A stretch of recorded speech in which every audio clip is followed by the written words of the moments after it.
बुधवार को 16 दिवसीय श्राद्ध पक्ष का समापन हो गया है। सर्वपित्र अमावस्या पर शिप्रा तट पर देश भर से लोग पूर्वजों के निमित्त पिंडदान व तर्पण के लिए पहुंचे थे। पंडितों द्वारा श्राद्ध क्रम करवाया गया। रामघाट सिद्धवट गयाकोटा तीर्थ पर सुबह से ही भीड़ लगी हुई थी। वहीं बुधवार को भूतड़ी अमावस्या भी होने से केडी पैलेस स्थित बावन कुंड पर भी बड़ी संख्या में लोग पहुंचे। सर्वपित्र अमावस्या पर बुधवार सुबह से लोग शिप्रा तट पर स्नान, पिंडदान और तर्पण के लिए पहुंचना शुरू हो गए थे। हजारों लोगों ने शिप्रा में डुबकी लगाई। घाटों पर श्राद्ध कर्म करने वालों की भीड़ रही। रामघाट गयाकोटा सिद्धवट स्थित नीलगंगा सरोवर भी पिंडदान और तर्पण कार्य पंडितों द्वारा करवाया गया। बुधवार को श्राद्ध पक्ष का समापन हो गया है और गुरुवार को नवरात्रि पर्व शुरू होगा। पंडित सुमन गुरु ने बताया कि श्राद्ध पक्ष में पितरों के निमित्त तर्पण, विधान, पिंडदान, ब्राह्मण भोजन, गाय को व स्वान, भिक्षुक को भोजन का दान तथा तीर्थों पर वैदिक ब्राह्मण को वस्त्र पात्र का दान करने से पितरों को उसका पुण्य फल प्राप्त होता है। आज अमावस्या तिथि उत्तरा फाल्गुनी नक्षत्र एवं ब्रह्म योग व कन्या राशि में चंद्रमा में है, इसलिए इसका अधिक लाभ प्राप्त होता है। सर्वपित्र अमावस्या को भूतड़ी अमावस्या के नाम से भी जाना जाता है। मालूम हो कि वर्ष में 2 बार भूतड़ी अमावस्या आती है, कुमार मास की अमावस्या और चैत्र मास की अमावस्या पर। इन दोनों अवसरों पर ऊपरी बाधा से पीड़ित लोगों को स्नान के लिए बावन कुंड पर लाया जाता है। बुधवार को भी भूतड़ी अमावस्या पर यहां पर स्नान के लिए भीड़ रही। ऊपरी बाधा से पीड़ितों की तरह तरह की आवाजें गूंजती रही। मान्यता अनुसार बाधा से पीड़ितों का निवारण भी किया गया।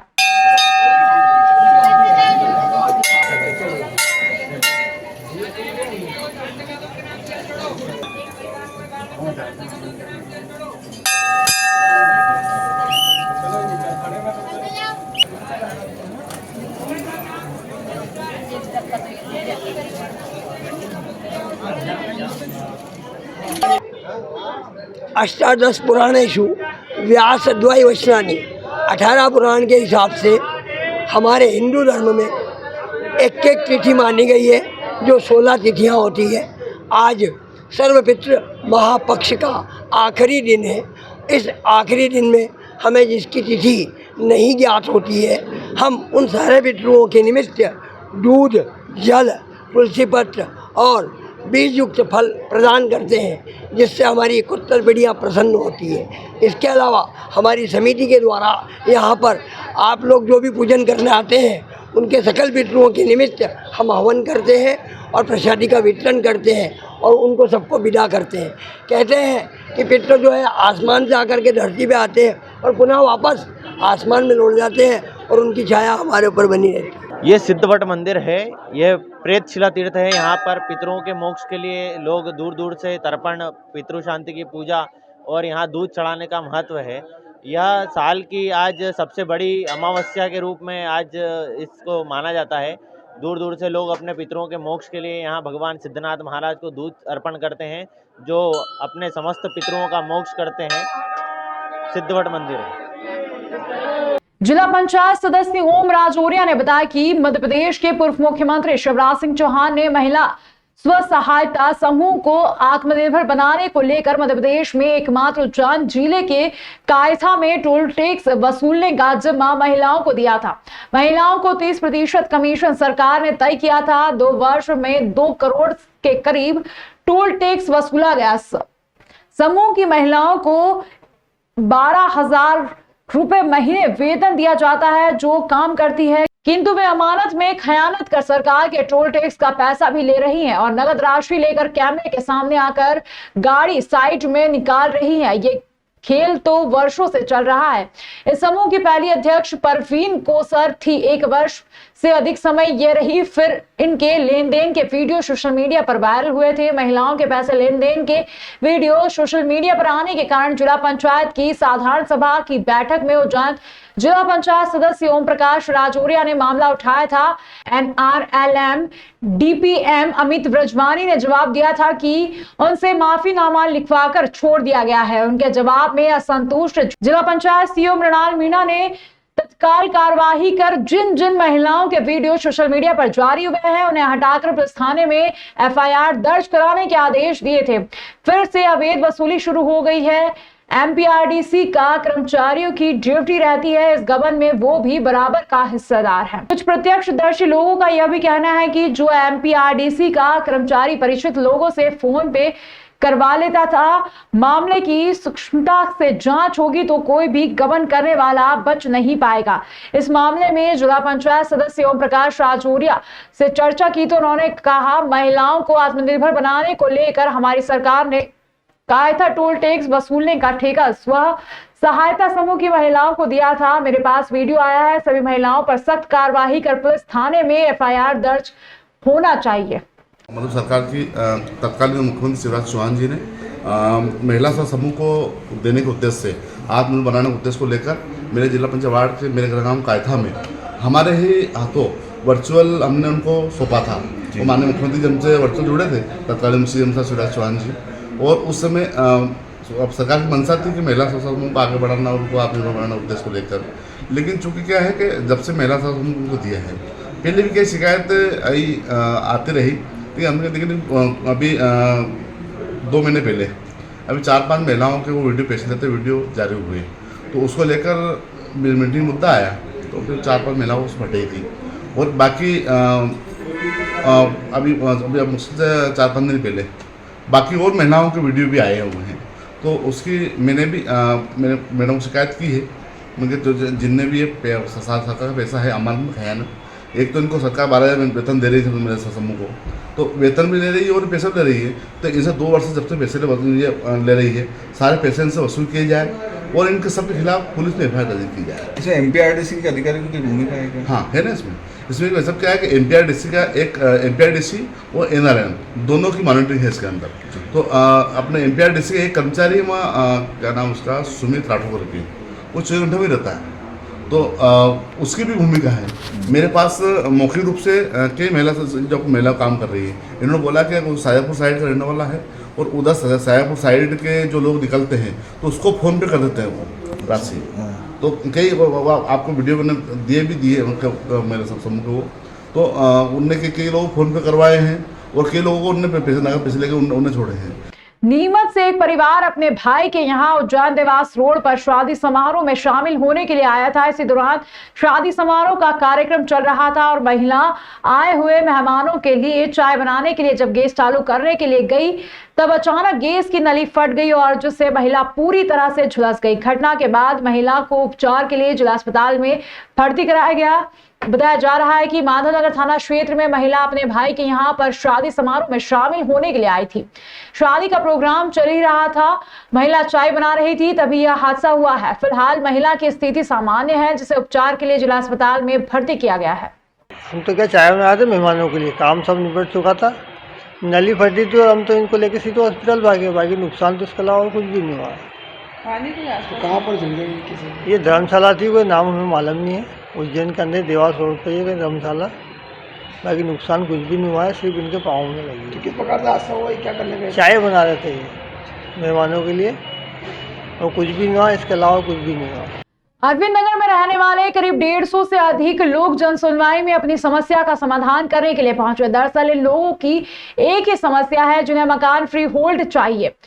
क्षेत्रवासियों का कहना है कि हाउसिंग बोर्ड में कर्मचारियों के रूप में काम कर रहे 2 लोगों के मकान को हाउसिंग बोर्ड ने फ्री होल्ड कर दिया है। बाकी सभी को भी इसी नियम के तहत फ्री होल्ड कराना था, लेकिन अब सरकारी जमीन का हवाला देते हुए नियमों की बात की जा रही है। अरविंद नगर कॉलोनी के मुकेश अग्रवाल एवं बलराम जाट ने जानकारी देते बताया कि 2 साल से हमारा काम नहीं हो रहा है, हम लोग परेशान हो रहे हैं। क्षेत्रवासियों ने कलेक्टर को ज्ञापन सौंपकर उचित कार्यवाही की मांग की है।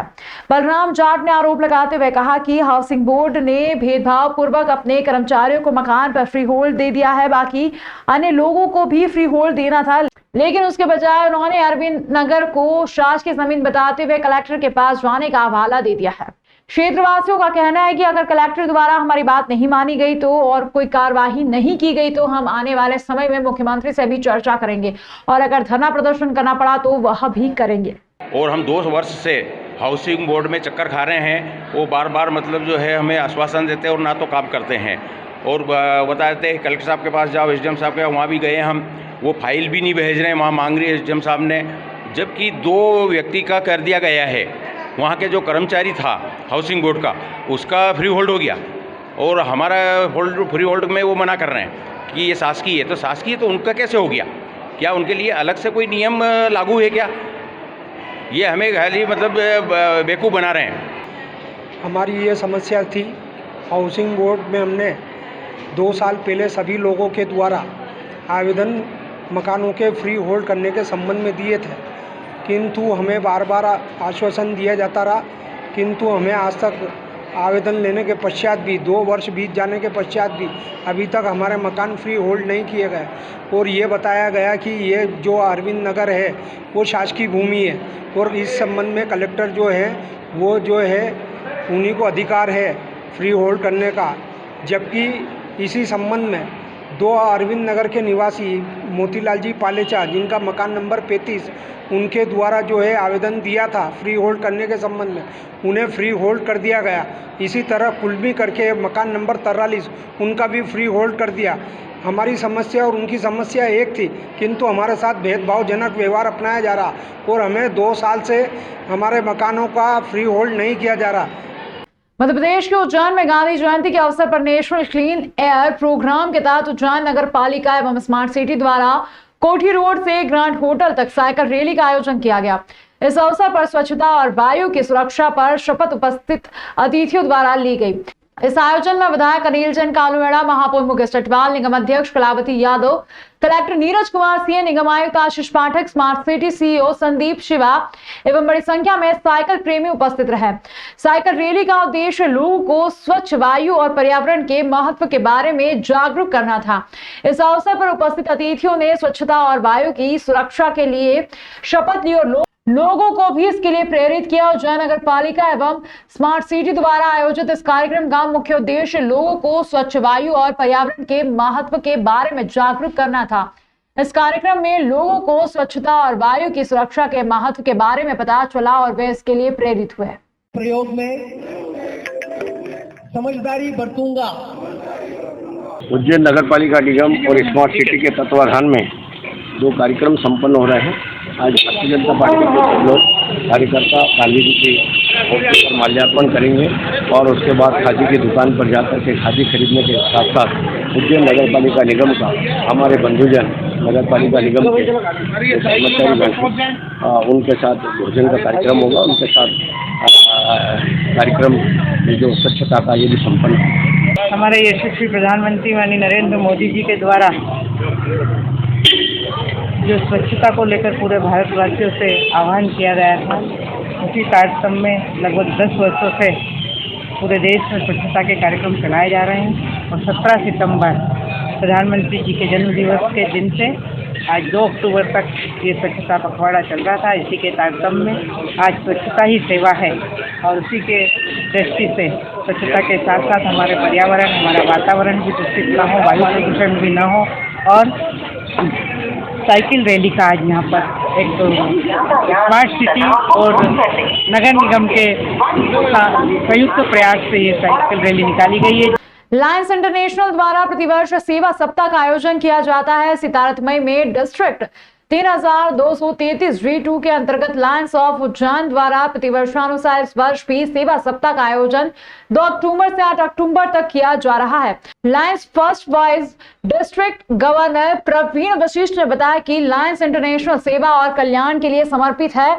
इस सप्ताह में हम कई महत्वपूर्ण गतिविधियों का आयोजन करेंगे, जिसके अंतर्गत पर्यावरण दृष्टि, diabetes, hunger, child cancer, humanitarian, youth एवं स्वास्थ्य शिविर गतिविधियां। इसी श्रृंखला में 4 अक्टूबर को विशाल रक्तदान शिविर का आयोजन Lions of Ujjain, MIT group of institute, रक्त संचार ग्रुप एवं उज्जैन वाले ग्रुप के संयुक्त प्रयासों से किया जा रहा है, जिसमें MIT के छात्र छात्राओं के साथ ही उज्जैन के लायंस क्लबों के सदस्यों की विशेष भागीदारी रहेगी। सेवा सप्ताह का मुख्य उद्देश्य समाज के प्रति हमारी जिम्मेदारी को निभाना और जरूरतमंदों की सहायता करना है। लायंस क्लब हमेशा से मानवता की सेवा के लिए समर्पित रहा है और हम इस अवसर का आयोजन समाज और समुदाय में जागरूकता फैलाने के लिए करेंगे। लायंस प्रवीण वशिष्ठ ने सभी उज्जैन लायंस क्लब से अनुरोध किया है कि वे इस कार्यक्रम में सक्रिय भागीदारी करें। प्रोजेक्ट अभी चल नहीं रहा है। हम लोग प्रयासरत है कि स्वामीनारायण ट्रस्ट का जो मंदिर आई हॉस्पिटल बन रहा है, वहाँ पे एक प्रोजेक्ट हमने भेजा हुआ है। वहाँ पे कैटरेक्ट का ऑपरेशन निर्धन वर्ग में फ्री में हो सके, उसके लिए हमने प्रोजेक्ट भेजा है। मुझे उम्मीद है कि बहुत जल्द वो सैंक्शन होकर और 6.5 महीने में वो चीज मशीन वहाँ पे आ जाएगी, चालू। 1917 से इस लायंस इंटरनेशनल की स्थापना हुई थी। 200 से ज़्यादा देशों में 14.5 लाख से ज़्यादा सदस्य इस सेवा कार्य में लगे हुए हैं, वंचित वर्ग की सेवा में। और प्रत्येक लायंस साथी अपने जेब से लायंस इंटरनेशनल के लिए, वंचित वर्ग के लिए अपनी जेब से पैसा लगाकर ये सेवा कार्य करता है। प्रत्येक क्लब में 2 तारीख से 8 तारीख तक लायंस इंटरनेशनल के बैनर पर और उनके मार्गदर्शन में 2 तारीख से 8 तारीख तक ये सेवा सप्ताह का आयोजन किया जा रहा है, जिसमें हंगर, आपकी डायबिटीज़ और स्वास्थ्य से रिलेटेड करीब पर्यावरण से रिलेटेड इस तरह से करीब 8 दिनों तक ये सेवा सप्ताह मनाया जाएगा, जिसमें प्रत्येक क्लब वंचित वर्ग के बीच में जाकर अपनी स्वास्थ्य के जागरूकता के लिए, पर्यावरण के लिए जागरूक करने के लिए और एक्टिविटी, उनके डायबिटीज़ चेकअप कैंप या किसी भी हड्डी चेकअप कैंप या आँखों की चेकअप कैंप भी आयोजित किए जाएंगे विभिन्न क्लबों द्वारा। वृक्षारोपण का कार्य भी वृहद स्तर पर किया जाएगा और चाइल्डहुड कैंसर के लिए भी बच्चों में और युवाओं में स्कूलों और कॉलेजों में जाके उसके लिए भी जागरूकता इस सप्ताह में फैलाई जाएगी। ख़ास तौर पर एक मेगा इवेंट जो है ब्लड डोनेशन कैंप या blood donation drive MIT campus में 4 अक्टूबर को आयोजित की गई है, जिसमें कि 250 से 300 यूनिट तक ब्लड इकट्ठे होने की उम्मीद है।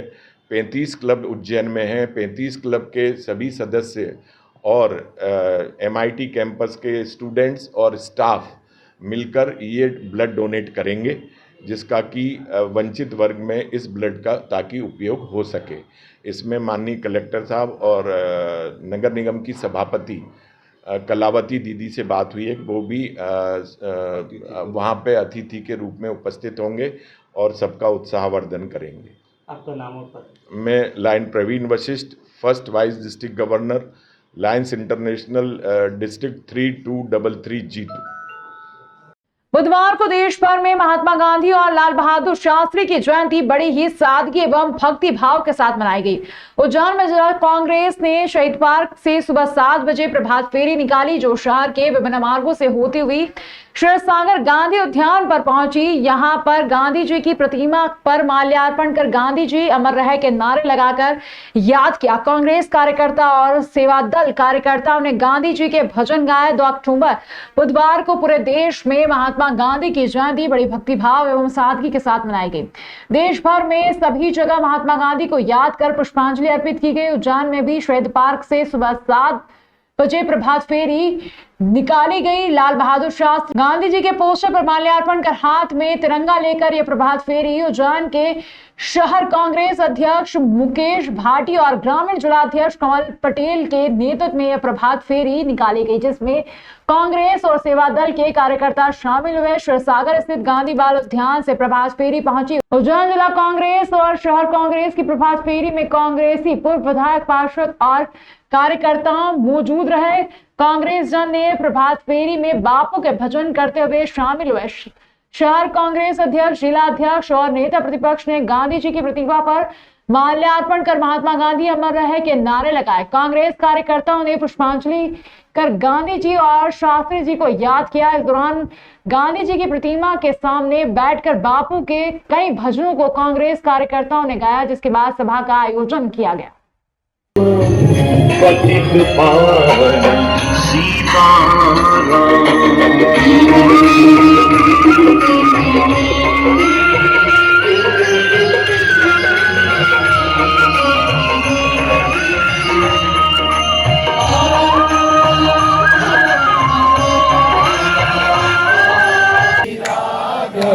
राजा राम पतित पावन सीताराम सीताराम सीताराम भज प्यारे तू सीता भारत माँ के दो वीर सपूत महात्मा गांधी और लाल बहादुर शास्त्री का जन्मोत्सव है, जिनका नाम का स्मरण करने मात्र से कांग्रेस के कार्य के प्रति देश के लोगों में उत्साह का वर्धन होता है। जिन्होंने एक धोती और एक लंगोटी को लेकर देश को आज़ादी दिलाई। एक नेता हमारे ऐसे जिन्होंने जय जवान जय किसान का नारा दिया, देश की सुरक्षा के लिए जवान और भारत के अन्नदाताओं का, ऐसे हमारे दो आज नेताओं का जन्मोत्सव कांग्रेस परिवार द्वारा आज प्रभात फेरी के रूप में आज हमने ये कार्यक्रम मनाया।